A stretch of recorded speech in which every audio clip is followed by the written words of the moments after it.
It's the Carter Man, host of Coffee with the Carter Man. There you go. America's number one political activist podcast. And I want to talk to you just briefly here, if I may, about this woman. This woman. Okay? Marian Edgar Butch Budd, the honcho of the, quote, National Cathedral. I say quote because it should not be called the National Cathedral. You know, I was raised Methodist. It's not my National Cathedral. And now, after what this thing did, the name National ought to be removed, okay? That should be Trump's next executive order. It does not represent the people. The United States should not be the National Cathedrals. It's not my cathedral. So what she did at the presidential prayer confab, get-together, whatever the heck they called it, which hopefully we never see restaged anywhere unless they find a good Pentecostal church there in the Washington area to do it at. What she did was just appalling. It was appalling. It was offensive. It was tacky. It was tasteless. And it was totally inappropriate. And the woman needs to be defrocked. More about that in a minute. But let's just look at the look on the Trump family's faces.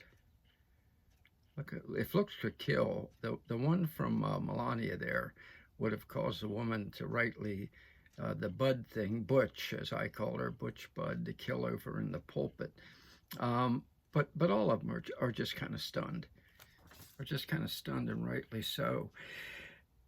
To use the pulpit of a church to attack a president, to insult and assault a president of the United States, is an outrage. And I would be looking into that church's tax exemption if Butch Budd there, that's right, Marian Edgar, I didn't make that up, that's her name, Butch Budd, wants to play politics from the pulpit, then they ought to lose their tax exemption. It's a very simple game.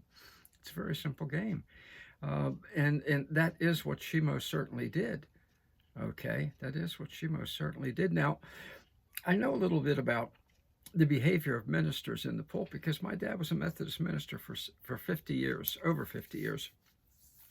I never remember him using the pulpit to play just raw, vile attack politics, okay?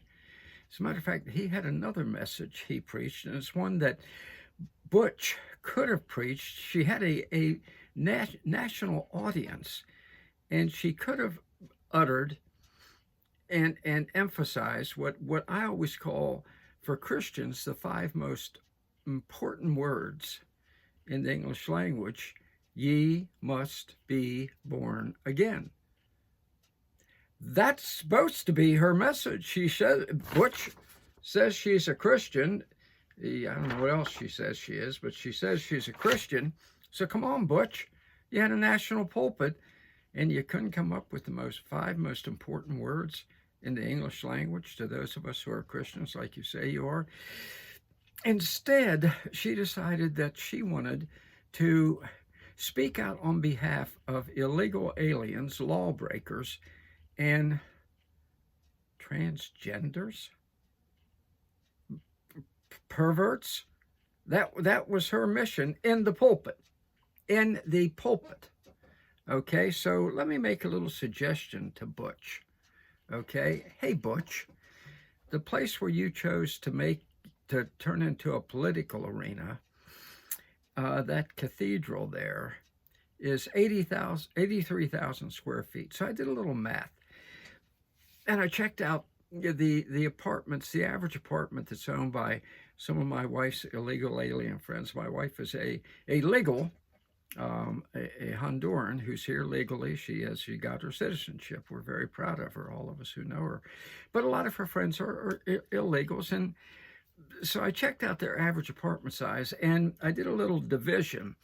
And if Butch really is sincere about what we need to do to help the illegal, well, she doesn't call them illegal aliens, the undocumented workers here. Why doesn't she turn her 83,000 square foot edifice there into apartments, and in which case she could house about, by my count, 1,000 to 2,000 of them. Put your money where your mouth is, Butch. Come on, Butch. Come on, Butch. Put your money where your big mouth is, and turn that place into housing for illegal aliens. Probably it's about 1,000 to 2,000 of them. So get her done. Get her done. And by the way, Butch, a recommendation. Some of those that you decide to house are undoubtedly going to be Venezuelan gang members in MS-13. Don't put your transgender friends in with them. They don't like them. Okay? It might get a little ugly very quickly. Okay?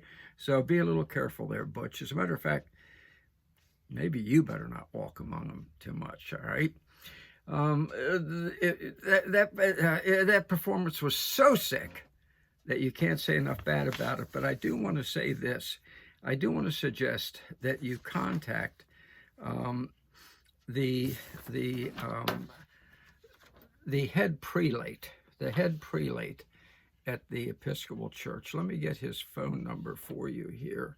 Hold on one second, if you don't mind. Sorry for this delay, but let me get his phone number. Okay, Sean Rowe. He's the big honcho of the Episcopal Church up there in New York, okay? He's the one that elevates people like that, like Butch. Okay, Sean Rowe, R-O-W-E. Here's his phone number, 212-716-6000. Easy to remember. 212-716-6000. It's got 2 6s in it. Probably should have a third, 666. Contact Sean and just say to him, hey, defrock this. Defrock Butch. Defrock Butch.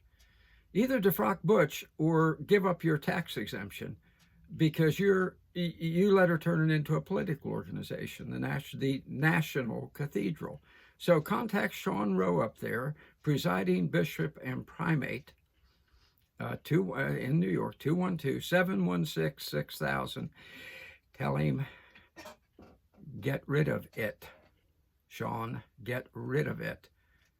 Or do the honest thing, and give up your tax exemption because you're a political organization.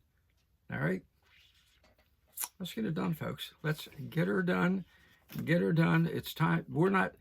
It's kind of time to serve notice to the left, the radicals like Butch, that we're not their pin cushions anymore. We're not their piñatas, and we're not going to take their crap anymore. So let's do this thing.